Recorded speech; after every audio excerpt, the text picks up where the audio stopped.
మీకా గ్రంథము 2వ అధ్యాయము 12వ వచనము, 13వ వచనంలో ఉన్నటువంటి దేవుని వాక్యాన్ని మనము వినబోతా ఉన్నాము. లాస్ట్ మెసేజ్‌లో మనము 2వ అధ్యాయం మొదటి 11 వచనాలలో ఉన్న దేవుని వాక్యాన్ని విన్నాము. ప్రాముఖ్యంగా ఇప్పటివరకు మనం విన్నది అంతా ఏంటంటే, దేవుని ప్రజలైనటువంటి ఇశ్రాయేలీయులు దేవుని మీద తిరుగుబాటు చేశారు. పాపం చేశారు. పాపం చేసినప్పుడు దేవుడే ఆయనే వ్యక్తిగతంగా వచ్చి తన ప్రజలకు తీర్పు తీర్చాడు, లేకపోతే శిక్షించాడు అనేటువంటిది మనం ఇప్పటివరకు చూసినటువంటి మెయిన్ మెసేజ్. ఇప్పటివరకు మీరు గనక నేను చెప్పినటువంటి ప్రతి మెసేజ్ గనక ఫాలో అయినట్టయితే, మనందరికీ ఒక విధంగా భయమేసేదనమాట. భయం కలిగేది. ఎందుకంటే, దేవుడే దిగివచ్చినప్పుడు పర్వతములు మైనం వలె కరిగిపోతాయని, ఆయన కోపము వారి మీదకు వస్తుందని, ఆయన కోపం వారి మీదకొచ్చినప్పుడు ఒక్క పట్టణం గూడా తప్పించుకోదని, అన్ని పట్టణాలు నాశనమునకు గురవుతాయని మనము చూసాము. అంతేకాదు ప్రభు ఏమన్నాడంటే, "మీరు ఇక్కడ నేను మీకిచ్చినటువంటి ఈ భూమిలో మీరు ఉండటానికి కుదరదు. ఇది మీకు విశ్రాంతి స్థలం కాదు. నేను మిమ్మల్ని ఇక్కడి నుంచి పంపించేస్తున్నాను. భూమి యొక్క నలుదిక్కులకు మీరెళ్ళిపోతారు. మీ మీదకు నా తీర్పు రాబోతుందని" చెప్పి ఇశ్రాయేలీయులకు, యూదా వారికి ఇప్పటివరకు చెప్పాడనమాట. అది యాక్చువల్‌గా ఇప్పటివరకు జరిగినటువంటి సమ్మరీ అనమాట. సో, ఈ 2 వచనాలు 12వ వచనము, 13వ వచనం మనం చదివితే, మనకు చాలా గొప్ప మార్పు కనిపిస్తది. సడెన్‌గా చేంజ్ అయినట్టు అనిపిస్తదనమాట. ఇప్పటివరకు మాట్లాడుతున్న సబ్జెక్ట్ అంతా వేరు. ఇప్పటివరకు మాట్లాడిన విషయం అంతా వేరు. సడెన్‌గా దేవుడు మార్చినట్టుగా మనకి అనిపిస్తా ఉంటది. మీరు ఒకసారి వెనక్కెళ్ళి 2, 3 పాయింట్లు మీకు జ్ఞాపకం చేసి ఇక్కడికొస్తాను. సో, మీకు ఎనకాల ఏం జరిగిందో మీకు అర్థమవుద్దనమాట. మీరు చూడండి, మొదటి అధ్యాయము 5వ వచనం చదవండి. 5వ వచనంలో, యాకోబు సంతతి చేసిన తిరుగుబాటును బట్టియు, ఇశ్రాయేలు సంతతి వారి పాపములను బట్టియు ఇదంతయు సంభవించును. ఏదంతయు సంభవించును?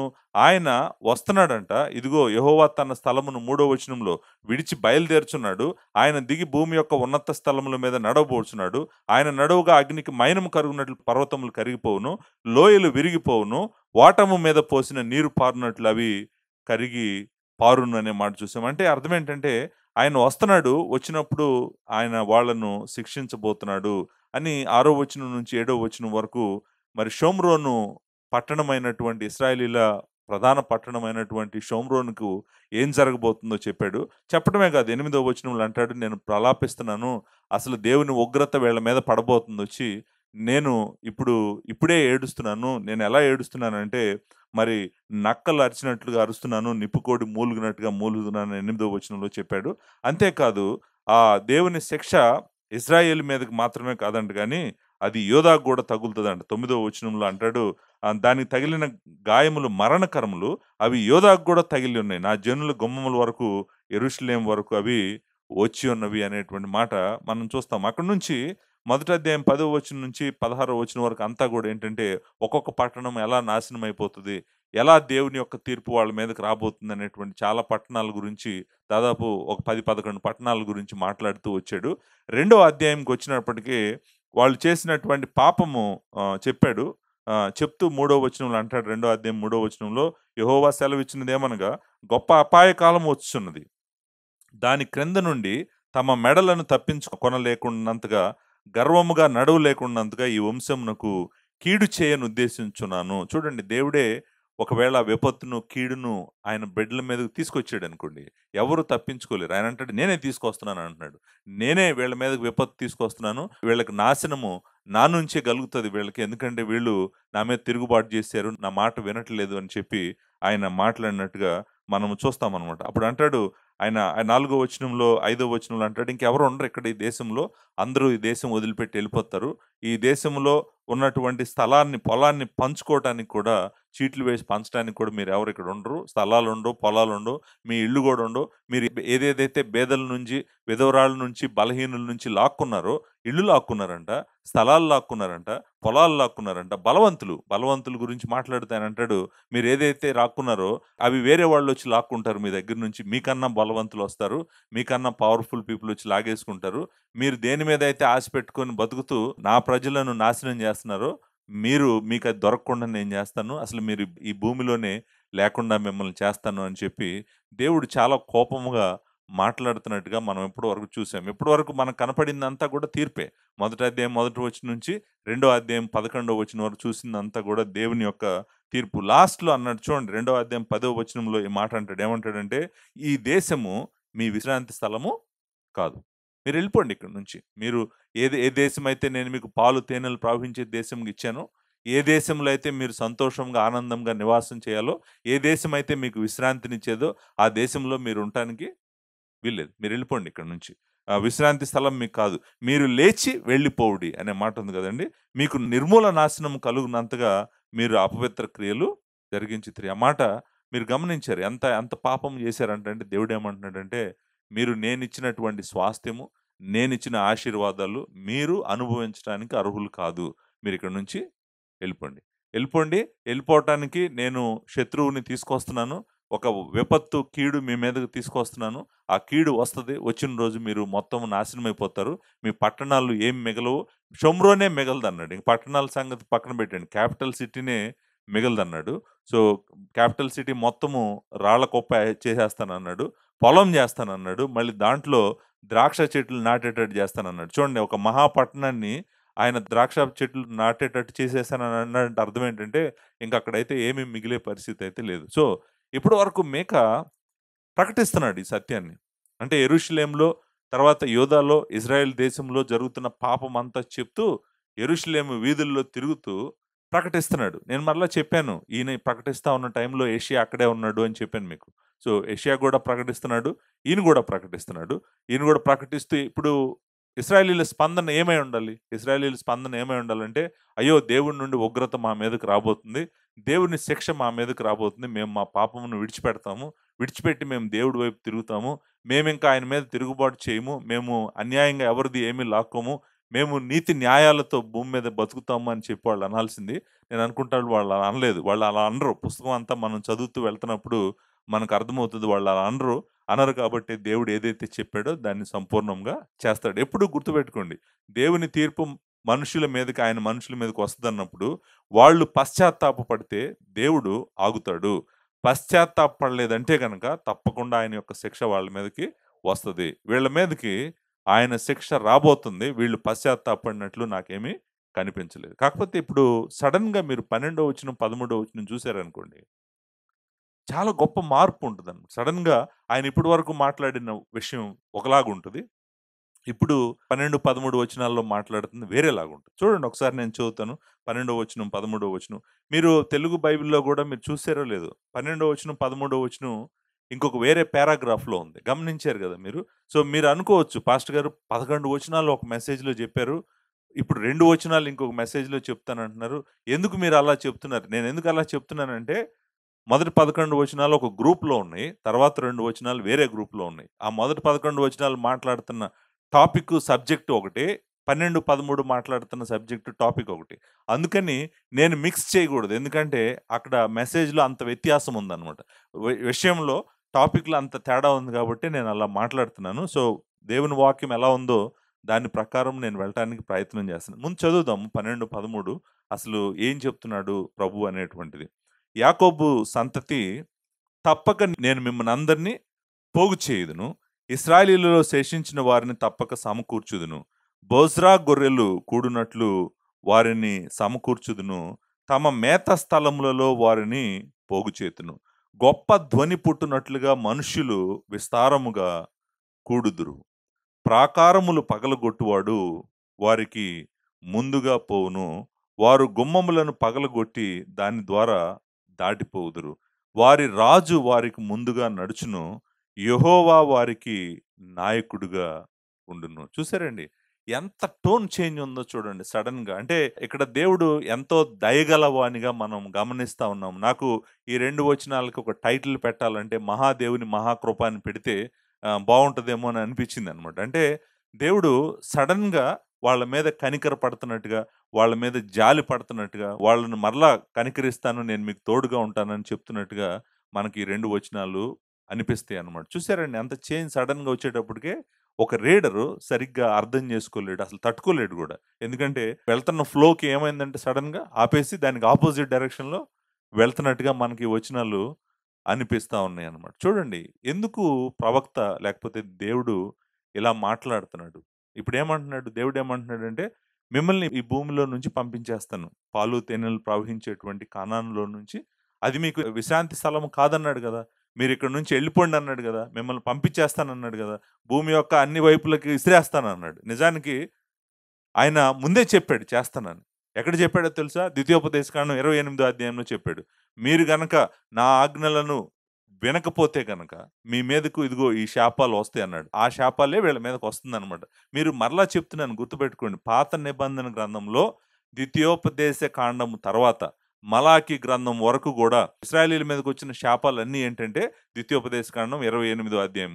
దేవుడు ఏదైతే చేస్తానని చెప్తాడో అదే చేస్తాడు. ఆయన చెప్పకుండా ఏమి చేయడు. ఆయన చెప్పాడంటే తప్పకుండా చేస్తాడు. మీరు యెషయాలోకి వెళ్లి ఎతకండి. యెహెజ్కేలులోకి వెళ్లి ఎతకండి. ఇర్మియాలోకి వెళ్లి ఎతకండి. హోషేయలోకి వెళ్లి ఎతకండి. మైకాలోకి వచ్చి ఎతకండి. ఆమోస్‌లోకి వచ్చి ఎతకండి. ఎక్కడికెళ్లి వెతికినా గూడా మీకు ఇశ్రాయేలీయుల మీదకొచ్చినటువంటి శిక్ష ఎక్కడ కనిపిస్తదంటే ద్వితీయోపదేశకాండం 28 అధ్యాయంలో కనిపిస్తది. దేవుడు ఏమంటాడంటే, నేను చెప్పాను మీకు. మీరు నా మాట వినకపోతే మీ మీదకి ఇలాంటి శిక్ష వస్తదని ముందే చెప్పాను. మీరు ఒకవేళ నా మాట వింటే మీకు ఇలాంటి ఆశీర్వాదాలొస్తాయని గూడా చెప్తాడనమాట. సో, అవే వచ్చినాయి వీళ్ళ మీదకి. వాటిల్లో ఒక శిక్ష దేవుడు వీడికి ఏస్తానందేంటంటే, మిమ్మల్ని ఈ భూమిలోంచి తీసేస్తాను. కనాను దేశంలో నుంచి తీసేస్తాను. తీసేసి మిమ్మల్ని భూమి యొక్క నలుదిక్కులకు ఇసిరేస్తానన్నాడు. ఇప్పుడు ఇసిరేస్తున్నాడనమాట. ఇప్పుడు ఆయన ఆయన ఉగ్రత వాళ్ళ మీదకొస్తే ఏం జరిగింది? ఆ నలుదిక్కులకి ఎళ్ళిపోయారు. శత్రువు వస్తున్నాడు. శత్రువు వచ్చాడు నిజానికి. శత్రువు వచ్చాడు. 721, 722 బీసీలో అష్షూరీయులొచ్చారు.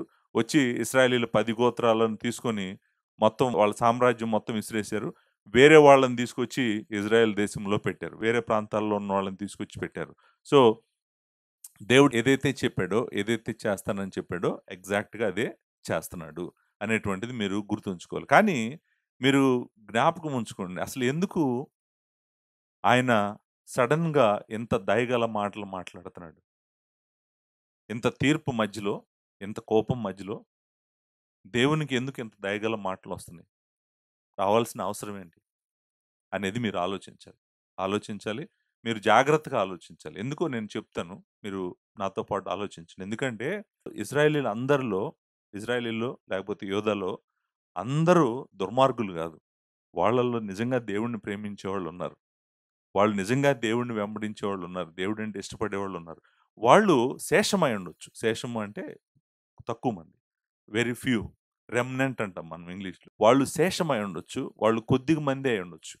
కానీ దేవుడిని వెంబడించే వాళ్ళు ఎంత దుర్మార్గుల మధ్యలోనైనా ఉంటారు. ఎంత భయంకరమైన వాళ్ళ మధ్యలోనైనా గూడా దేవుడిని వెంబడించే వాళ్ళు ఉంటారు. వాళ్ళు నీతిమంతులు. వాళ్ళు విశ్వాసం వలన బ్రతుకుతారు. నీతిమంతుడు విశ్వాసం వలన జీవించును. వాళ్ళు దేవుని యందు విశ్వాసం వలన ఎన్ని కష్టాలొచ్చినా, వాళ్ళ జీవితాల మీద శత్రువు వచ్చి పడినా గూడా, వాళ్ళకి ఏం జరిగినా గూడా, వాళ్ళు దేవుడినే అంటిపెట్టుకొని, దేవునిలోనే రక్షణ వెతుక్కుంటూ, దేవుని మీద మనసు పెట్టుకొని, ఆయన్ని ప్రేమిస్తూ, సేవిస్తూ ఉన్నటువంటి ఈ శేషము ఎప్పుడూ ఉంటదనమాట. ఆయన ప్రజల మధ్యలో. ఇప్పుడు వాళ్ళు గనక ఈ మెసేజ్ అంతా విన్నారనుకోండి. 2 అధ్యాయము 11 వచనం వరకు విన్నారనుకోండి. ఇంత పెద్ద ఉపద్రవము, ఇంత పెద్ద విపత్తు, ఇంత పెద్ద శ్రమ, కీడు మనందరి మీద పడబోతా ఉంది. అంటే దేవుడు మనల్ని ఏర్పరచుకోలేదా? మనం ఆయన బిడ్డలం కాదా? మా భూమి మీద సమస్త జనులలో నుండి నేను మిమ్మల్ని ఏర్పరచుకున్నానన్నాడు. మనల్ని ప్రేమిస్తున్నానన్నాడు. మనమంటే ఇష్టమని చెప్పాడాయన. మనతో నిబంధన చేశాడు. మనం మరి అంత ఇష్టమైతే మనల్ని దేవుడు ఏర్పరచుకుంటే ఇప్పుడేంటి దేవుడు మనల్ని ఏంటి వదిలేస్తాడా ఏంటి? దేవుడు ఆయన ఏర్పరచుకున్నటువంటి ఆయన ప్రజలను వదిలేస్తాడా? ఒక క్వెషన్ గాదు. చాలా ప్రశ్నలొస్తాయన్నమాట. అంటే దేవుడు పాపం చేసినప్పుడు ఆయన బిడ్డలను శిక్షిస్తాడు గానీ వదిలేస్తాడా? అనేటువంటి ప్రశ్న వీళ్ళ హృదయాల్లో రావటానికి అవకాశం. అంతేకాదు నంబర్ నంబర్ 2 ఇంకోటేంటంటే దేవుని యొక్క శిక్ష ఒస్తుంది. దేవుడు శిక్షించబోతున్నాడు మనల్ని. చాలా దారుణమైన శిక్ష చదువుతున్నాం. ఎందుకంటే ఒక పట్టణం గూడా తప్పించుకోవట్లేదు. శత్రువు వచ్చి ఆ విధంగా వాళ్ళ పొలాల మీద, వాళ్ళ ఇళ్ళ మీద, వాళ్ళ పట్టణాల మీద పడి అందరిని చంపో లేకపోతే బానిసలుగా తీసుకొని ఎళ్ళిపోయాడనుకోండి. నీతిమంతుడు గూడా దాంట్లో సఫర్ అవుతాడు గదా! సఫర్ అయినప్పుడు నీతిమంతుడు బయలుదేరి ఎళ్ళిపోతాడు. బయలుదేరి ఇప్పుడు వాళ్ళు తీసుకెళ్ళిపోతున్న శత్రువు బానిసగా లాక్కెళ్ళిపోతున్నారనుకోండి ఎళ్తాడు. ఏం మాట్లాడు. దేవుని శిక్ష గదా! దేవుని శిక్ష గాబట్టి మరి దుర్మార్గులైతే దేవుడి మీద తిరగబడతారు. దుర్మార్గులైతే మాకెందుకిలా జరిగింది? మా జీవితాల్లో ఎందుకిలా జరిగింది? మమ్మల్ని ఎందుకిలా నాశనం చేసావు అని దుర్మార్గులు అడుగుతారు. నీతిమంతుడు అడగడు. దుర్మార్గులు ఎందుకు అడుగుతారంటే, అసలు మీ దుర్మార్గం వల్లనే కదా ఇదంతా జరుగుతుందని దేవుడు చెప్తాడు ఆళ్ళకి. కానీ నీతిమంతులు ఏం చేస్తారు? ఆ సఫరింగ్ అంతా గూడా, ఆ శ్రమ అంతా గూడా ఓర్చుకుంటారు. ఓర్చుకొని ఎళ్ళిపోతారు. అలానే ఎళ్లారు. మీకు తెలుసా డానియేల్ అలానే ఎళ్ళాడు. దానియేల్ అలానే ఎళ్ళాడు. మీరు ఎందుకు ఈ మాటలు ఇక్కడ ఉన్నాయంటే 12వ వచనం, 13వ వచనము వాళ్ళకి చెప్తున్నాడు దేవుడు. నేను మిమ్మల్ని వదిలిపెట్టను. మీరు భూమి మీద ఎంత దూరం వెళ్ళినా, ఎన్ని దేశాల్లో విసిరేయబడినా, నేను మళ్ళీ మీకు తోడుగా ఉంటాను. నేను మిమ్మల్ని విడిచిపెట్టను. నేను మిమ్మల్ని ఏర్పరచుకున్నాను. ఏర్పరచుకున్నాను కాబట్టి నేను మిమ్మల్ని మరలా విడిచిపెట్టను. సో చూడండి దేవుని యొక్క ఎలక్షన్, గాడ్స్ ఎలక్షన్ అంటాం కదా! ఆయన ఏర్పాటు, ఆయన ఎన్నిక అంటాం కదా! సో దేవుడు శిక్షిస్తాడు గానీ విడిచిపెట్టడం అంటే ఏముండదు. మళ్ళీ ఆయన దగ్గరికి తెచ్చుకుంటాడు. ఆ ప్రేమని వాళ్ళకి చూపిస్తున్నాడు. ప్రామిస్ చేస్తున్నాడు. వాగ్దానం చేస్తున్నాడు. ఇంకా జరగలేదు. ఈయన ఈయన ఈయన యెరూషలేము వీధుల్లో ప్రకటిస్తా ఉన్నప్పుడు మొదటి 2 అధ్యాయాలు జరిగిపోలేదు. ఆదరణ, నిరీక్షణ, ఒక ఆశ వీళ్ళ హృదయాల్లో పుట్టిస్తున్నాడు. సో, ఎంత కీడు మధ్యలో గూడా దేవుడు మీ గురించి మంచే ఆలోచిస్తున్నాడు. ఆఖరికి మీకు మంచే ఆయన చేస్తాడు. మరి ఈలోపు మరి ఈ దుర్మార్గులందరూ శిక్ష పడతది గాని పడాలనే కదా ఆయన చేస్తుంది ఇదంతా గూడా. షోమ్రోన్‌కు శిక్ష పడాలి. అన్ని పట్టణాలకు శిక్ష పడాలి. ఈ ఈ బలాత్కారులు ఎవరెవరైతే బేదల నుంచి లాక్కున్నారో, అన్యాయం చేశారో వాళ్ళందరికి గూడా ఏం పడాలి? శిక్ష పడాలి. ఆయన శిక్ష ఏస్తాడు. శిక్ష ఏసేటప్పుడు నేనదే చెప్తున్నాను. శిక్ష ఏసేటప్పుడు మధ్యలో నీతిమంతులు గూడా అనుభవించాల్సొస్తది. అనుభవించినప్పుడు వారిని ఆదరిస్తూ చెప్తున్నటువంటి మాటలనమాట. సో, అందుకని ఈ 2 మాటలు ఇక్కడ చూస్తాం. మీకు మేకా గ్రంథము స్ట్రక్చర్ చెప్పాను. ఔట్‌లైన్ అంటాం గదా! ఎలా ఈ 7 అధ్యాయాలు ఒకదానికొకటి కనెక్టెడ్ అని చెప్పాను నేను. చెప్పినప్పుడు నేనేమన్నానంటే, మొదటి 2 అధ్యాయాలు ఒక యూనిట్. తర్వాత 3, 4, 5 అధ్యాయాలు ఒక యూనిట్. 6, 7 అధ్యాయాలు ఒక యూనిట్. 3 యూనిట్స్ ఉన్నాయి. 3 మెసేజెస్ ఉన్నాయి ఇక్కడ. ఈ 3 గూడా శిక్షతో మొదలవుతాయి. నిరీక్షణతో ఎండ్ అవుతాయి. శిక్షతో మొదలవుతాయి. పునరుద్ధరణతో ఎండ్ అవుతాయి. శిక్షతో మొదలవుతాయి. రక్షణతో ఎండ్ అవుతాయి అన్నమాట. సో, ఈ మొదటి సెక్షను మొదటి 2 అధ్యాయాల యొక్క ముగింపు కూడా అలానే ఉంది. దేవుడు చాలా ఆదరించేవాడుగాను, కనికరించేవాడుగాను మనకి కనిపిస్తా ఉన్నాడు. మనం అప్లికేషన్ తర్వాత చూద్దాం. అంటే ఒక సంఘముగా క్రీస్తు యొక్క శరీరంలో కడగబడిన మనం ఏమి నేర్చుకోవాలి ఈ 2 వచనాల నుంచి తర్వాత చూద్దాం. ముందు అసలు ఈ 2 వచనాలు నేను వివరించడానికి ప్రయత్నం చేస్తాను. వివరించిన తర్వాత మరలా మనం వచ్చి మనం ఏం నేర్చుకోవాలి పర్సనల్‌గా ఈ 2 వచనాల్లో నుంచి అనేటువంటిది చూద్దాం. ఇక్కడ దేవుడు కృపే నాకు కనిపిస్తుంది. నేను అందుకే అన్నాను మహాదేవుని మహాకృప అనే మాట నేను ఎందుకన్నానంటే వీళ్ళు చేసిందేమి లేదు. ఆయన వాళ్ళని దయగల మాటలతో మాట్లాడటానికి. వీళ్ళ జీవితాలు ఏమన్నా పెద్ద మారిపోయి అద్భుతంగా రాత్రికి రాత్రి నినివే పట్టణంలాగా వీళ్ళు కన్నీళ్లు గార్చారు. లేకపోతే పశ్చాత్తాపడ్డారు. అలాంటిదేం లేదు. అలాంటిది ఏమీ లేకపోయినా గూడా ఆ కృపగల దేవుడు ఆయన కనికరము, ఆయన కృప ఆయన ఏర్పరచుకున్న ప్రజల మీద చూపిస్తానని చెప్తున్నాడు. చూపించేది కూడా ఈసారి మామూలుగా ఉండదని చెప్తున్నాడు. ఈ 2 వచనాలు ఎందుకు ప్రాముఖ్యం అంటే నిజంగా భూమి మీద ఏ రాజు, ఏ రాజ్యము ఎవ్వరు గూడా ప్రజలను మంచిగా నడిపించలేరు. ఎందుకంటే వాళ్ళే పాపులు గాబట్టి. వాళ్ళే దుర్మార్గులు గాబట్టి. భూమి మీద రాజ్య పరిపాలన చేస్తున్న వాళ్ళందరూ మీరు గుర్తుపెట్టుకోండి. మనిషే రాజ్య పరిపాలన చేసినంత కాలము దుర్మార్గము జరుగుతానే ఉంటది. అనేక మంది జీవితాలు పాడైపోతానే ఉంటాయి. ఎందుకంటే నడిపించే నాయకులే పాపులు గాబట్టి. వాళ్ళే దుర్మార్గులు గాబట్టి. అలాంటి సమయంలో నిజంగా మీరు ఆలోచించండి. దేవుడే వచ్చి నేనే మీకు రాజుగా ఉంటాను. నేనే మీకు కాపరిగా ఉంటాను. నేనే మీకు నాయకుడిగా ఉంటాను. నేనే నీకు ముందుండి నడిపిస్తాను అన్నాడనుకోండి దేవుడొచ్చి. ఇప్పుడు మనల్ని చూడండి. మనల్ని దేవుడొచ్చి మిమ్మల్ని పరిపాలిస్తున్నటువంటి పరిపాలకులు కాదు. నేనే మిమ్మల్ని పరిపాలిస్తానన్నాడనుకోండి. అదసలు భూమి మీద ఎవరు చూడంది. ఎవరు ఊహించనటువంటిది. దేవుడే రావటం ఏంటి? అసలు దేవుడెలా వస్తాడు? దేవుడు ఆత్మ గదా! ఆయనెలా వస్తాడు మనల్ని పరిపాలించటానికి? ఆయన కనిపించడు గదా కంటికి. ఆయనెలా వస్తాడు? సో, ఇక్కడ మీరు గమనిస్తే గనక ఏదో దేవుడు చేయబోతున్నటువంటిది చాలా అద్భుతంగా ఉండబోతుంది అనేటువంటిది కూడా మనకు అర్థమవుతుంది 2 వచనాలు చదివినప్పుడు. అది ఏంటి అనేటువంటిది మనం చూద్దాం. అది ఏంటి అనేటువంటిది మనం చూడటానికి ప్రయత్నం చేద్దాం. చూడండి ఇప్పుడు మాట్లాడుతున్నాడు యాకోబు. మీ అందరికీ తెలుసు యాకోబు, ఇశ్రాయేలు, ఈ 2 పేర్లు మీ అందరికి తెలిసినటువంటి పేర్లే. నేను మీకు యాకోబు, ఇశ్రాయేల్ అయ్యాడని ఇదంతా నేను మీకు వర్ణించాల్సిన అవసరం లేదు. బట్ మాట్లాడుతుంది ఏంటంటే యాకోబు సంతతితో మాట్లాడుతున్నాడు. సో, యాకోబు అలాగే ఇంకా ఏమంటున్నాడంటే ఇక్కడ ఒక మాట చాలా ఇంపార్టెంట్ మాట. అంటే 12వ వచనం అంతా గూడా 3 సార్లు నేను, నేను అని ఉండాలి. తెలుగు బైబిల్‌లో లేదు. నిజానికి 3 సార్లు ఉండాలి. I will assemble all of you. తప్పక నేను మిమ్మల్ని అందరినీ పోగు చేయుదును. అక్కడ నేను అని ఉంది గదండీ! సో, ఇక్కడ ఇంకొక మాట కూడా ఉన్నది. ఇశ్రాయేలీయుల్లో శేషించిన వారిని నేను తప్పక సమకూర్చుదును అని ఉండాలి అక్కడ. నేను అనే మాట అక్కడ కూడా ఉండాలి రెండోసారి. మూడోసారి బోస్రా గొర్రెలు కూడినట్లు వారిని నేను సమకూర్చుదును అనే మాట ఉండాలన్నమాట. సో, ఈ 3 చోట్ల కూడా నేను I will surely assemble all of you. I will gather the remnant of Israel. I will set them together. I will అనేటువంటిది మనకి 3 సార్లు కనిపించాలి. ఇప్పుడు మాట్లాడుతుంది ఎవరంటే దేవుడే మాట్లాడుతున్నాడు. ఎవరు మాట్లాడుతున్నారు? దేవుడే మాట్లాడుతున్నాడు. నేను చేస్తాను అని చెప్తున్నాడు.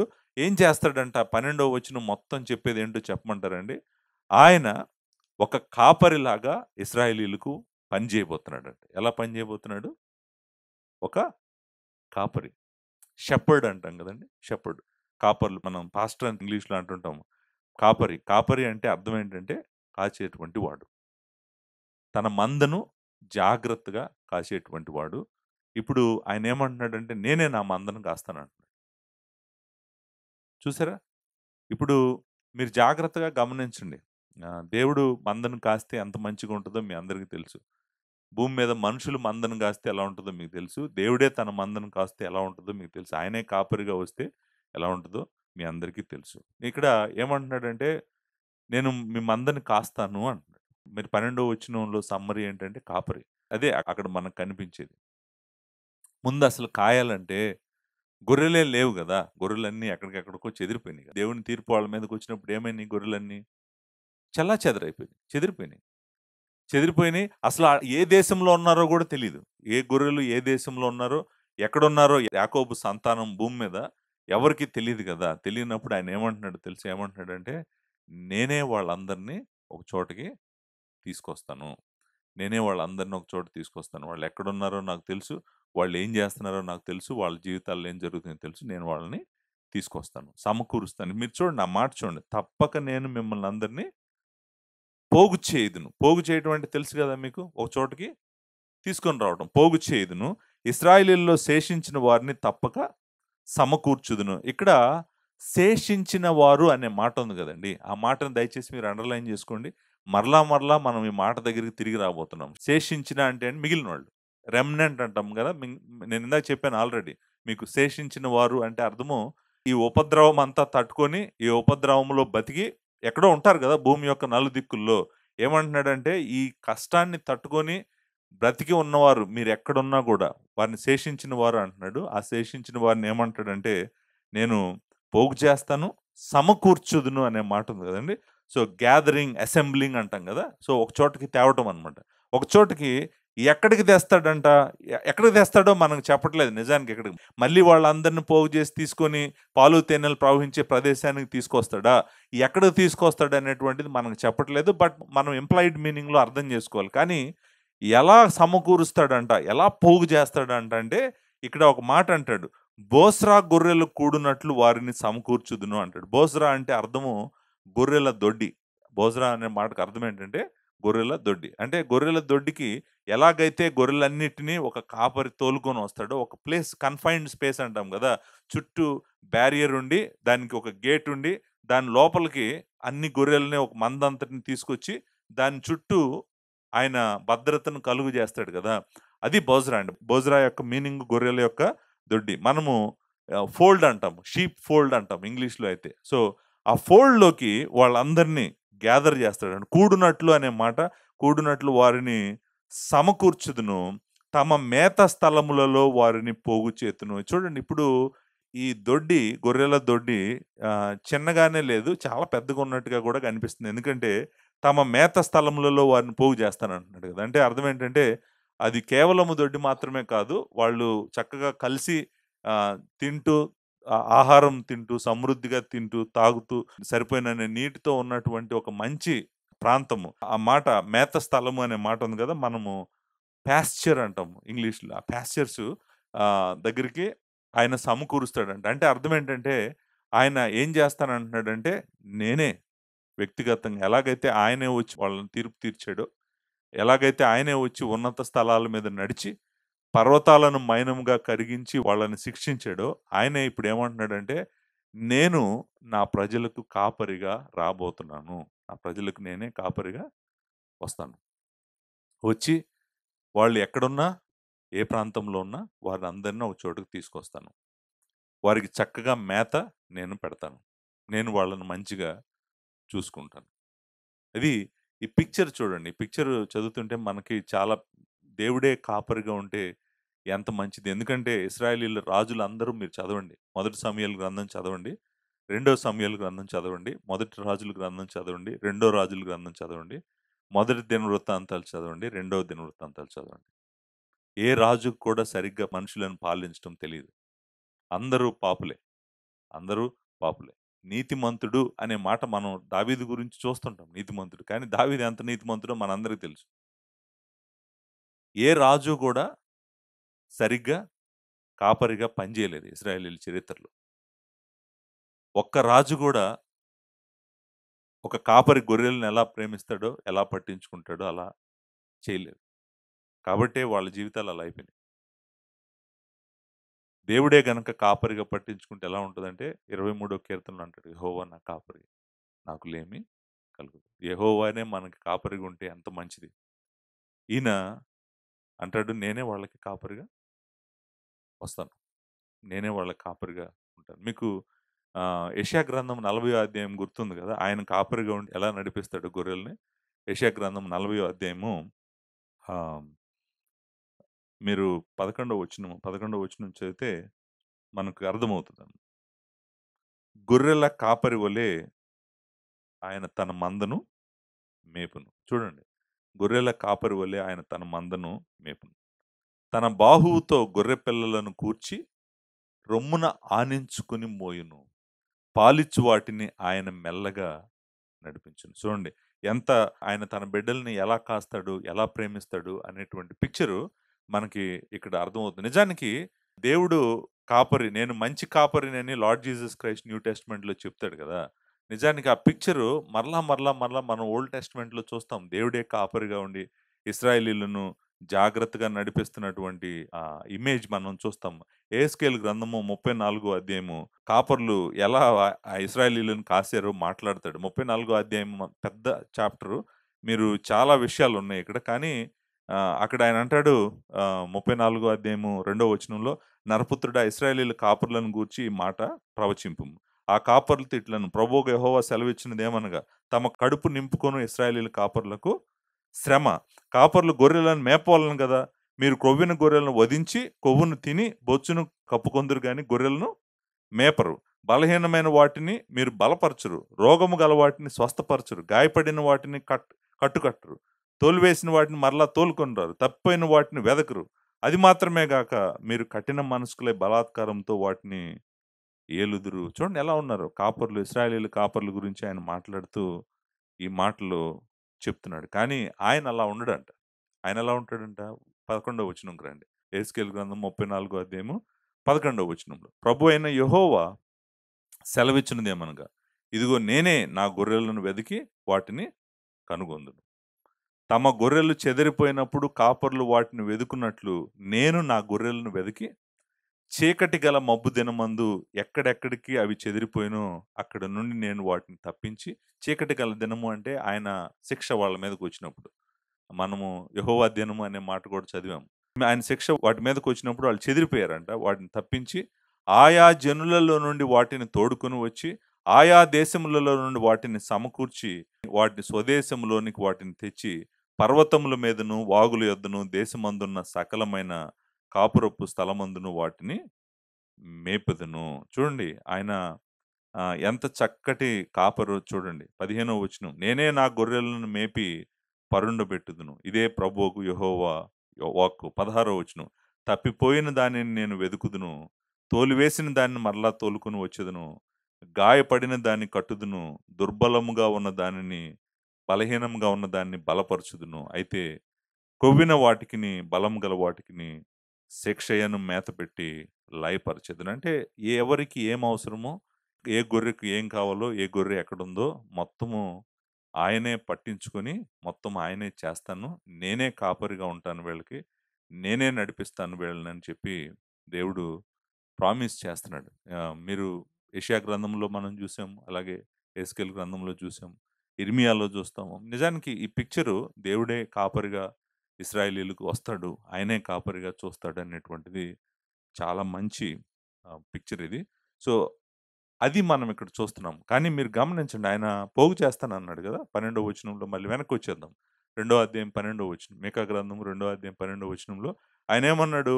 నేను వాళ్ళని పోగు చేస్తానన్నాడు. సమకూర్చుదును, సమకూర్చుదును, పోగు చేయుదును, పోగు చేయుదును. అదే మాటలు మరలా మరలా రిపీట్ అయినటువంటి మాటలు కదా! ఆయన పోగు చేస్తానంటున్నాడు. పోగు చేస్తానని లాస్ట్‌లో ఏమంటున్నాడంటే, గొప్ప ధ్వని పుట్టునట్లుగా మనుషులు విస్తారంగా కూడుదురు. అంటే మీరు అర్థం చేసుకోవాల్సిందేంటంటే, ఈ శేషము చాలా ఉంటదంట. శేషము అనేటప్పటికే మేబీ దేశంలో ఒక 10 మంది, ఆ దేశంలో ఒక 10 మంది అలా ఉంటారేమో అనుకుంటాం గానీ, అలా ఉండరంట. Massive throng of people. చాలా మంది నాయిసీ మల్టిట్యూడ్ ఆఫ్ మెన్ అనేటువంటి మాట మనం చెబుతాం. అంటే నాయిసీ మల్టిట్యూడ్ ఆఫ్ పీపుల్ అంటే అర్థం ఏంటి? అర్థం ఏంటంటే, చాలా మంది ఉన్నారు శేషము. ఆళ్ళందరిని ఏం చేస్తానంటున్నాడు ఆయన? పోగు చేస్తానంటున్నాడు. అంటే వాళ్ళందరూ కలిసి ఒక చోటుకొచ్చేటప్పటికి చాలా మంది జనము ఒక చోటుకొస్తే ఎలాంటి శబ్దం గలుగుతదో, అలాంటి శబ్దము పుట్టిస్తాడంట దేవుడు. అంటే అర్థం ఏంటంటే, నేను మిమ్మల్ని మర్చిపోలేదు. నేనే మిమ్మల్ని వెదుకుతాను. నేనే మిమ్మల్ని నా దగ్గరికి తెచ్చుకుంటాను. ఆ తెచ్చుకున్న రోజు మీరు మామూలు జనంగా ఉండరు మళ్ళీ. మళ్ళీ చాలా గ్రేట్ మల్టిట్యూడ్ ఆఫ్ పీపుల్‌గా ఉంటారు. చాలా గొప్ప జనంగా ఉంటారు. ఆ ధ్వని పుడతది. మనుషులు విస్తారముగా కూడినట్లుగా మీరు కూడబోతున్నారు అని చెప్పి ఆయన ప్రామిస్ చేస్తున్నాడు. సో, చూసారండి 12వ వచనం యొక్క సమ్మరీ అంతా చాలా సింపుల్. అదేంటంటే, ఆయన వాళ్ళకి కాపరిగా ఉండబోతున్నాడు. ఇది నేనంటాను ఇది కృపే. వాళ్ళు ఆయన కాపరిగా ఉండటానికి వాళ్ళు అర్హులు కాదు. మనము అర్హులం గాదు. దేవుడు మనకి కాపరిగా ఉండటానికి మనం ఎవరం అర్హులం గాదు. మనము దుర్మార్గులం. కానీ దేవుడు కనికరం ఏం జేస్తుందంటే, మన హృదయం ఆయనకి తెలుసు గాబట్టి, మనము తప్పిపోయేటువంటి గొర్రెలం. కాన్స్టెంట్‌గా, కంటిన్యూయస్‌గా మన ఇష్టానుసారంగా బ్రతికేటువంటి గొర్రెలం. కానీ దేవుడు కృపగల దేవుడు ఏమంటున్నాడంటే, నేనే మీకు కాపరిగా వస్తాను. నేనే మీకు కాపరిగా ఉంటాను. మీరు ఆలోచించండి జాగ్రత్తగా. కాపరిగా రావాలంటే ఆయన ఆత్మ గదా! ఎలా వస్తాడు ఆయన కాపరిగా? నేనే కాపరిగా ఉంటానంటున్నాడు. నేనే పోగు జేస్తానంటున్నాడు. ఎలా జరుగుతదిది అసలు? ఎప్పుడు జరుగుతదిది? ఎలా జరుగుతదిది? అంతేకాదు. ఇంకా ఇంట్రెస్టింగ్ ఏంటంటే, ఈయన కాపరి మాత్రమే కాదంట. 13వ వచనంలో మీకా మాట్లాడతాడు. ఇప్పుడు దేవుడు మాట్లాడటం అయిపోయింది. 12వ వచనంలో దేవుడు మాట్లాడాడు. 13థ్ వర్స్‌లో ఎవరు మాట్లాడతారు? మీకా మాట్లాడుతున్నాడు. మీకా దీన్ని ఎక్స్‌ప్లెయిన్ చేస్తున్నాడు. దేవుడు ఏం చేయబోతున్నాడు? దేవుడు వచ్చినప్పుడు ఏం జరుగుతది అనేటువంటి మాట ఆయన వర్ణిస్తున్నాడు 13వ వచనంలో. ఇక్కడ దేవుడిని పడగొట్టువాడుగా చూస్తాం మనం. పడగొట్టువాడు అనేటువంటి మాట మీరు రాసుకోండి. మొదటిది కాపరి అని రాసుకున్నారు గదా! రెండోది ఆయనెవరు? కొట్టువాడు లేకపోతే పడగొట్టువాడు అనేటువంటిది మీరు రాసుకోండి. ప్రాకారములు పడగొట్టువాడు వారికి ముందుగా పోవును. వారు గుమ్మమును పడగొట్టి దాని ద్వారా దాటిపోదురు. వారి రాజు వారికి ముందుగా నడుచును. యెహోవా వారికి నాయకుడుగా ఉండును. ఇప్పుడు మీరు చూసారా ఇక్కడ ఆయన గురించి 3 పిక్చర్స్ ఉన్నాయిక్కడ. దేవుడిని గురించి. మొట్టమొదటిది ఆయన పడగొట్టువాడంట. రెండోది ఆయన రాజంట. మూడోది ఆయన నాయకుడంట. ఆయన he is the head or he is the leader. మనము నాయకుడు అనే మాట ఉంది గదండీ! ఆ మాటకు మీనింగ్ జెప్తున్నాను. దానికి ముందు he is also their king. ఆయనెవరు వాళ్ళకి? రాజు. రాజు, రాజు అనే మాట కూడా మనం చూసాం కదా! సో, ఇప్పుడు అంతేకాదు ఆయన పడగొట్టువాడు అనేటువంటిది కూడా మనం చూసాం. పడగొట్టటము ఏంటి? అసలు పడగొట్టువాడు అనే మాటకు అర్థం ఏంటి? దీని వెనకాల ఉన్నటువంటి హీబ్రూ పదము ఏం చెప్తుంది? ఏం చెప్తుందంటే, ఆయన వెళ్తున్నటువంటి మార్గంలో ఏదైనా అడ్డం వచ్చిందనుకోండి, ఆయన నిశ్శబ్దంగా చూస్తా కూర్చోడంట. ఓహ్! ఇది అడ్డం వచ్చింది. నన్ను ముందుకెళ్ళనీయకుండా ఇది ఆపేస్తుందనంటే, అలా ఏమి ఉండదంట ఆయనతో. ఆయన ఏం చేస్తాడు దాన్ని? దాన్ని నెట్టి అవతల పడేస్తాడనమాట. ఇంకా మనము సింపుల్ లాంగ్వేజ్‌లో చెప్పాలంటే పక్కకు నెట్టేస్తాడు. దాన్ని పడగొట్టేస్తాడు. పడగొట్టేసాడనుకోండి వెనకాల ఉన్నోళ్ళు ఏం చేస్తారు? ఆయన వెనకాల వస్తున్న వాళ్ళు ఏం చేస్తారు? ఇంకా అవసరమైతే దారిని కొంచెం ఇలా సర్దుకొని అందరూ ఆయనతో పాటు నడుచుకుంటూ ఎళ్ళటానికి ప్రయత్నం చేస్తారు. అదే అక్కడున్న పిక్చర్ చూడండి. ప్రాకారములు పడగొట్టువాడు వారి ముందుగా పోవును. అంటే ముందు ఎవరెళ్తున్నారు? ఆయనే ఎళ్తున్నాడు. ఇంతకీ ప్రాకారాలకు పడగొట్టడం ఏంటి? ఆ క్వెషన్‌కి వద్దాం మనము. బట్ ప్రాకారం పడగొడతాడంట. పడగొట్టినప్పుడు వాళ్ళేం జేస్తారంట, వారు గుమ్మమును పడగొట్టి దాని ద్వారా దాటిపోవుదురు. అంటే ఇంక వాళ్ళు ఆయన పడగొట్టిన తర్వాత మిగిలిన ఏదన్నా అడ్డం ఉందనుకోండి వాళ్ళెళ్ళటానికి, అది గూడా వాళ్ళు పడగొడతారంట. పడగొట్టి వాళ్ళు ముందుకెళ్ళిపోతారంట. సో, ఇక్కడ మనం చూసేటువంటి పిక్చర్ అది. కానీ ఎక్కడ ఇది? ఏ ప్రాకారము? ప్రాకారము అంటే మీకు తెలుసు గదా! ప్రాకారము అంటే మీరు ఒక పట్టణానికి పట్టణం లోపల పెట్టి వీళ్ళని బయటికెళ్ళనీయకుండా లోపలే ఉండాలన్నారనుకోండి. బందీలుగా జేశారనుకోండి. అప్పుడు బయటికెలా వస్తారు? ఈయనేమంటున్నాడు? నేను ఈళ్ళెక్కడెక్కడున్నా వీళ్ళందరిని పోగు జేస్తానంటున్నాడు. ముందు పోగు జేయాలంటే ఈళ్ళెక్కడున్నారో తెలుసుకోవాలి. తెలుసుకోవటమే గాదు, వాళ్ళు వాళ్ళు ఎవరి కిందైతే ఉన్నారో వాళ్ళ శక్తి నుంచి ఈయన్ని విడిపించాలి. విడిపించే గదా బయటికి తీసుకురాగలడు. బయటికి తీసుకురావాలంటే ఈయనేమంటున్నాడంటే, "నేనొస్తాను మీ దగ్గరికి. మీరెక్కడుంటే అక్కడికి నేనొస్తాను. రావటమే కాదు, మీరెక్కడైతే ఉన్నారో, మీరు నా దగ్గరికి రావటానికి, నేను మిమ్మల్ని నా దొడ్డికి తీసుకొస్తున్నాను, గొర్రెల దొడ్డికి. నేను నా మేత స్థలాలకు మిమ్మల్ని తీసుకొస్తాను. తీసుకురావటానికి ఎవరడ్డొచ్చినా గూడా, ఏదడ్డొచ్చినా గూడా నేను దాన్ని మాత్రం పడగొట్టి నేను మీకు ముందు నడుస్తాను. దేవుడెప్పుడూ గూడా ముందే నడుస్తాడు. ఆయన ఇశ్రాయేలీయులకు అరణ్యంలో ముందే నడిచాడు. ఆయనెప్పుడు ముందే నడుస్తాడు. ముందు నడుస్తూ ఆయన నిజంగానే నాయకుడిగా ఎళ్తుంటాడు. నాయకుడు మాత్రమే కాదు, మనం ఇక్కడ ఇంకొక పిక్చర్ కూడా నాయకుడు అనేటువంటిది చూస్తాం గదా! ఇక్కడ. యెహోవా వారికి నాయకుడుగా ఉన్నాడనేటువంటిది చూస్తాం. నాయకుడు మాత్రమే కాదంట, వారి రాజు వారికి ముందుగా నడుచును. ఇందాక ఏమన్నాడు? ప్రాకారములు పడగొట్టువాడు ముందుగా పోవునన్నాడు. ఇప్పుడు వారి రాజు వారికి ముందుగా నడుచును అంటున్నాడు. సో, ఇప్పుడు ఇంతకీ ఆయన ఆయనకు 3 ఇమేజెస్ కనపడుతున్నాయి మనకి ఈ వచనంలో. 12వ వచనంలో కాపరి అనే మాటే కనపడింది మనకి. ఇక్కడ పడగొట్టువాడు, తర్వాత రాజు, తర్వాత నాయకుడు. చూడండి ఈ పిక్చర్స్ అన్నీ మీరు చూసారనుకోండి మీకు అర్థమవుతది. ఈ పడగొట్టువాడు అనే మాట నాకు గుర్తుండి నిర్గమకాండం 19వ అధ్యాయంలో సేమ్ హీబ్రూ వర్డ్ మనం చూస్తాం. నిర్గమకాండం 19వ అధ్యాయంలో ఒక చోట 2 సార్లు మనకి ఈ మాట కనిపిస్తది. ఈ మాట ఎలా కనిపిస్తదో చూద్దాం. దాన్ని అక్కడ ఎలా అనువాదం చేశారో చూద్దాం. 19వ అధ్యాయం 22వ వచనంలో 21వ వచనంలో అప్పుడు యెహోవా ప్రజలు చూచుటకు యెహోవా యొద్దకు హద్దు మీరి వచ్చి వారిలో అనేకులు నశింపకున్నట్లు నీ దిగిపోయి వారికి ఖండితముగా ఆజ్ఞాపించు. మరియు యెహోవా వారి మీద పడకుండునట్లు యెహోవా యొద్దకు చేరు యాజకులు తమను తామే పరిశుద్ధపరచుకొనవలెనని మోషేతో చెప్పగా. ఇక్కడ ఏమంటున్నాడంటే, నన్ను సమీపించేటప్పుడు, నా దగ్గరికొచ్చేటప్పుడు ఎవరైనా గూడా వాళ్ళ ఇష్టానుసారంగా వచ్చారనుకోండి, వాళ్ళని వాళ్ళు పవిత్రపరచుకోకుండా, పరిశుద్ధపరచుకోకుండా వచ్చారనుకోండి, ఆయనంట వాళ్ళ మీద పడతాడంట. ఎవరు? దేవుడు. వాళ్ళ మీద పడతాడు. ఎందుకు పడతాడంటే పడగొట్టడానికి. ఎందుకు పడతాడు వాళ్ళ మీదకి? వాళ్ళు బతకరు. అంటే ఆయన పరిశుద్ధుడైన దేవుడి సన్నిధికి వాళ్ళ ఇష్టానుసారంగా ఎళ్లారనుకోండి. ఇక్కడ ఎలా అనువాదం చేసాడు? అదే మాటని ఇక్కడ ఎలా అనువాదం చేసాడంటే, యెహోవా వారి మీద పడటం అన్నాడు గదా! అక్కడేమో పడగొట్టడం అన్నాడు. ఇక్కడేమో వాడి మీద పడటం అన్నాడు. అంటే అర్థం ఏంటంటే వాడి మీద ఎందుకు పడతాడాయన? చంపటానికే గదా! పవిత్రుడైన దేవుడిని, పరిశుద్ధుడైన దేవుడిని, అపవిత్రుడైన ఒక వ్యక్తి వచ్చి తాకుతున్నాడనుకోండి. ఏమవుతది దేవుడి నుంచి? దేవుడెళ్లి వాళ్ళ మీద పడ్డాడనుకోండి. ఏమవుతది? వాళ్ళు చనిపోతారు. నశించిపోతారు. నిర్మూలమైపోతారు. అదే ఇక్కడ ఇక్కడ వాడినటువంటి పిక్చర్ అనమాట. ఆయనేమన్నాడంటే, ఆయన నడుస్తున్నటువంటి దారిలో, ఆయన వెళ్తున్నటువంటి మార్గంలో ఎవరైనా, ఏదైనా అడ్డొచ్చినా, రాగూడనిది తగిలినా గూడా ఆయన ఊరుకోడంట. ఆయన ఊరుకోడు. దాన్ని పడగొడతాడు. దాని మీద పడతాడు. బేసికల్‌గా దాని మీద పడి దాన్ని పడగొడతాడనమాట. సో, పిక్చర్ అయితే అదే ఇక్కడ వాడినటువంటి పిక్చరు. ఆయన అంటే ఏది అడ్డం రాకూడదు ఆయనకి. ఆయన వెళ్తున్నప్పుడు ఆయన ముందు నడుస్తాడు. ముందు నడుస్తూ వెళ్తున్నప్పుడు అడ్డం రాకూడదు. అంతేకాదు ఆయన వాళ్ళకి రాజుగా కూడా ఉంటాడంట. ఇప్పటి వరకు చాలామంది రాజులను జూసారు. నేను జెప్పాను గదా! సమూయేలు మొదటి గ్రంథం, రెండో గ్రంథం, రాజుల మొదటి గ్రంథం, రాజుల రెండో గ్రంథం, ద్వితీయోపదేశ దినవృత్తాంతాలు, మొదటి దినవృత్తాంతాలు. చాలా మంది రాజులను చూశారు వీళ్ళు. చాలా మంది రాజులను చూశారు. ఏ రాజు కూడా నీతిపంతుడిలాగా వాళ్ళని పరిపాలన చేయలేదు. చాలా మంది నాయకులను చూశారు. ఈ నాయకులందరూ దుర్మార్గులే. రాత్రి పడుకొని ప్లాన్ చేసి పొద్దున్నే స్థలాలు లాక్కునే నాయకులు, వీళ్ళని నడిపించిన వాళ్ళు. సో ఇప్పుడు ఏమంటున్నాడంటే దేవుడు, నేనే వాళ్ళకి కాపరిని, నేనే వాళ్ళకి రాజుని, నేనే వాళ్ళని ముందుండి నడిపించేవాడిని, నేనే వాళ్ళకి నాయకుడిని, నేనే నా ప్రజల యొక్క క్షేమాన్ని, నా ప్రజల యొక్క భవిష్యత్తుని నేనే నా చేతుల్లో తీసుకుంటాను, నేనే చేస్తాను అని చెప్పి దేవుడు చెప్తున్నాడు. అంటే మీరు చూడండి, ఇప్పుడు నేను అనుకుంటాను ఈ 2 వచనాలు మనల్ని ఏం అడుగుతున్నాయో తెలుసా అండి? ఆ నిత్యుడగు దేవుడు శరీరాన్ని ధరించాల్సిందే. లేకపోతే ఇదంతా ఎలా జరుగుతుంది? ఆ నిత్యుడగు దేవుడు శరీరం ధరించకపోతే ఆయన వీళ్ళకి రాజు ఎలా అవుతాడు? ఆయన వీళ్ళకి నాయకుడు ఎలా అవుతాడు? వీళ్ళ ముందుండి ఎలా నడిపిస్తాడు? వీళ్ళకి కాపరి ఎలా అవుతాడు? ఇదంతా జరగాలంటే ఆయన ఏమవ్వాలి? ఆయన భూమి మీదకి రావాలి. ఆయన శరీరం ధరించాలి.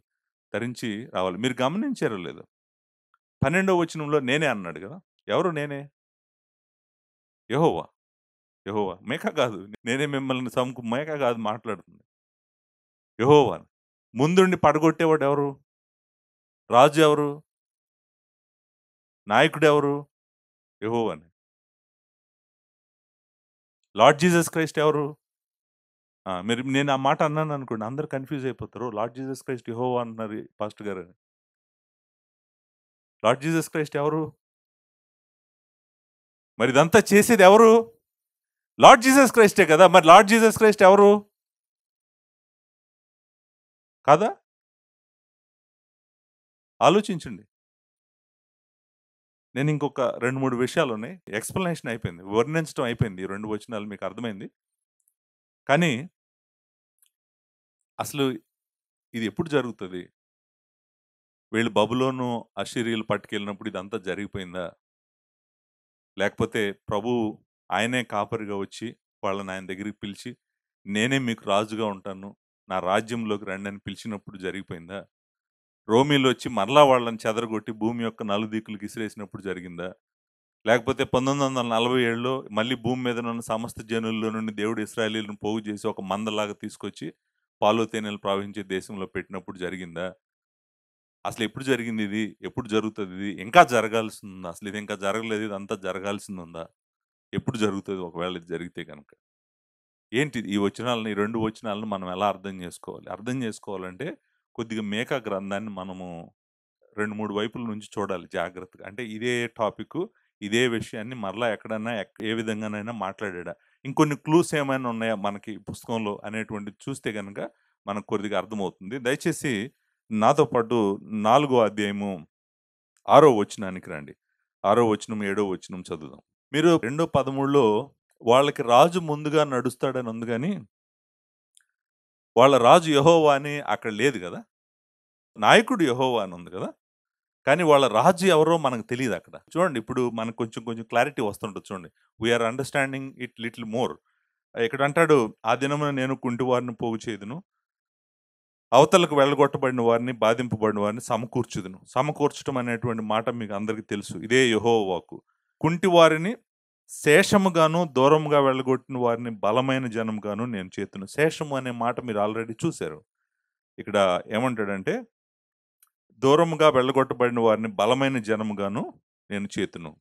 యెహోవా సియోను కొండయందు ఇప్పటి నుండి శాశ్వత కాలం వరకు వారికి రాజుగా ఉండును. జాగ్రత్తగా గమనించండి. ఇప్పుడు రాజు ఎవరో తెలిసిపోయాడు మనకి.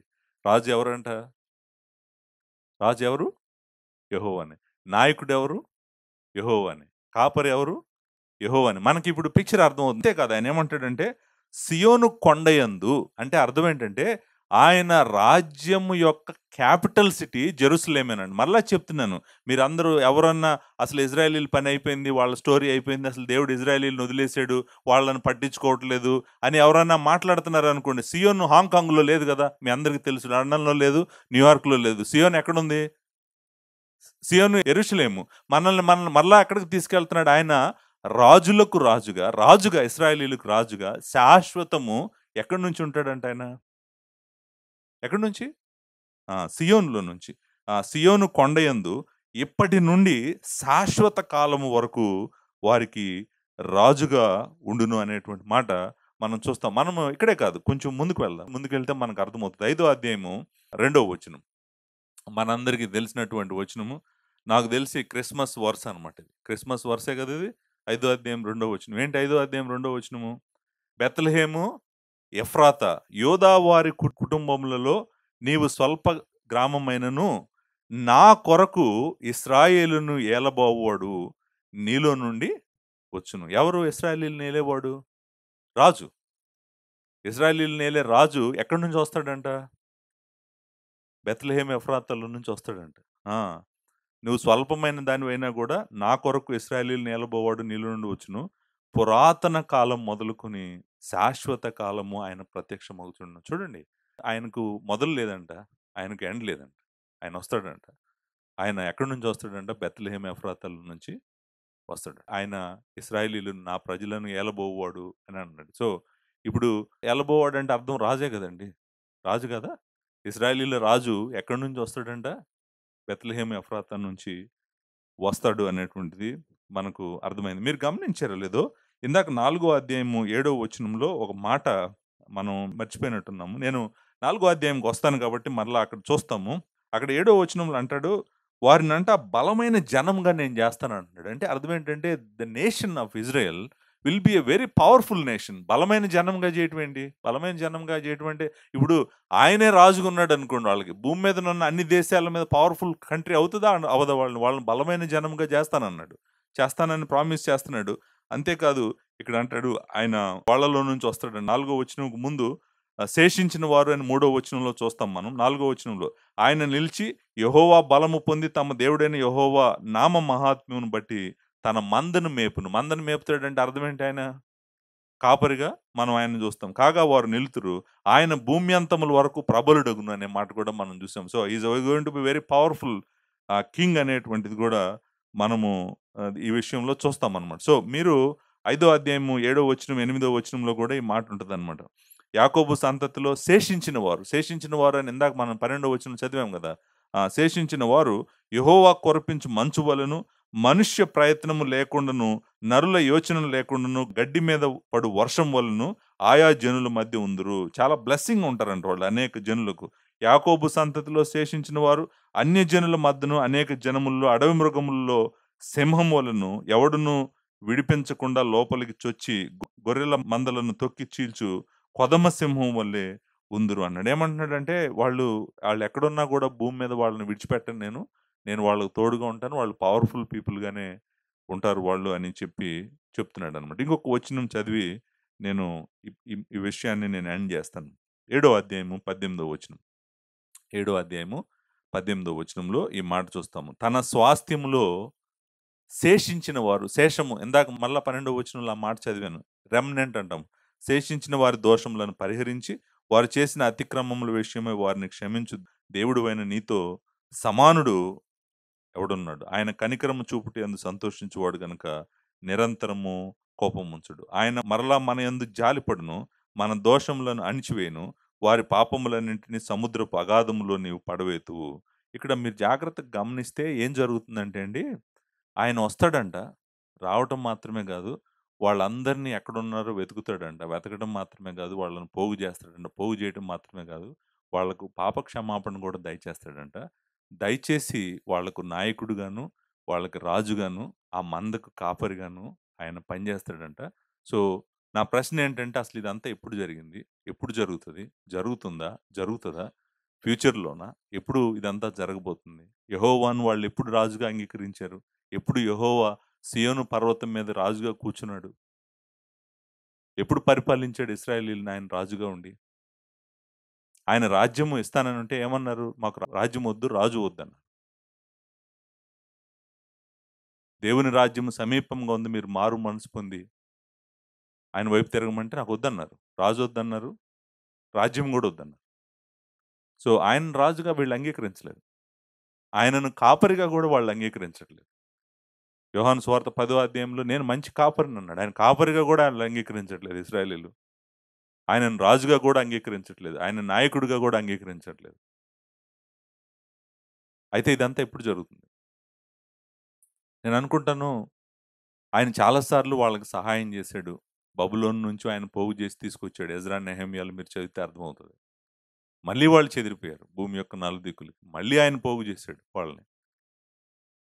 ఇది కొంచెం కొంచెం జరుగుతానే ఉంటది చరిత్ర అంతట్లో. నాకర్థమైందేంటంటే, ఈ 2 వచనాల యొక్క నెరవేర్పు కొంచెం, కొంచెం, కొంచెం, కొంచెం జరుగుతూ ఆఖరికి ఫుల్ క్లైమాక్స్‌లోకి వెళ్తది. ఫుల్ క్లైమాక్స్‌లోకి ఎప్పుడెళ్తదంటే, లార్డ్ జీసస్ క్రైస్ట్ ఆయన తిరిగొచ్చినప్పుడు మొత్తం ఈ దీంట్లో చెప్పినయన్నీ గూడా ఎగ్జాక్ట్‌గా సమస్తము ఆయన నెరవేరుస్తాడు. వాళ్ళకి ఆయనే రాజుగా, ఆయనే కాపరిగా, ఆయనే ముందుండువాడుగా, ఆయనే నాయకుడిగా ఇశ్రాయేలీయులను నడిపిస్తున్నాడు. దేవుడు ఇశ్రాయేలీయులను వదిలేసాడు అని ఎవరన్నా అంటుంటే, దయచేసి నేను వాళ్ళకి చెప్పేదేంటంటే, పాత నిబంధన గ్రంథం చదవండి. పాత నిబంధన గ్రంథం అర్థం చేసుకోవడానికి ప్రతి ప్రయత్నం చేయండి. దేవుని విస్తారమైన కృప మీ అందరికీ తోడుగా ఉండుగాక. Thank you very much.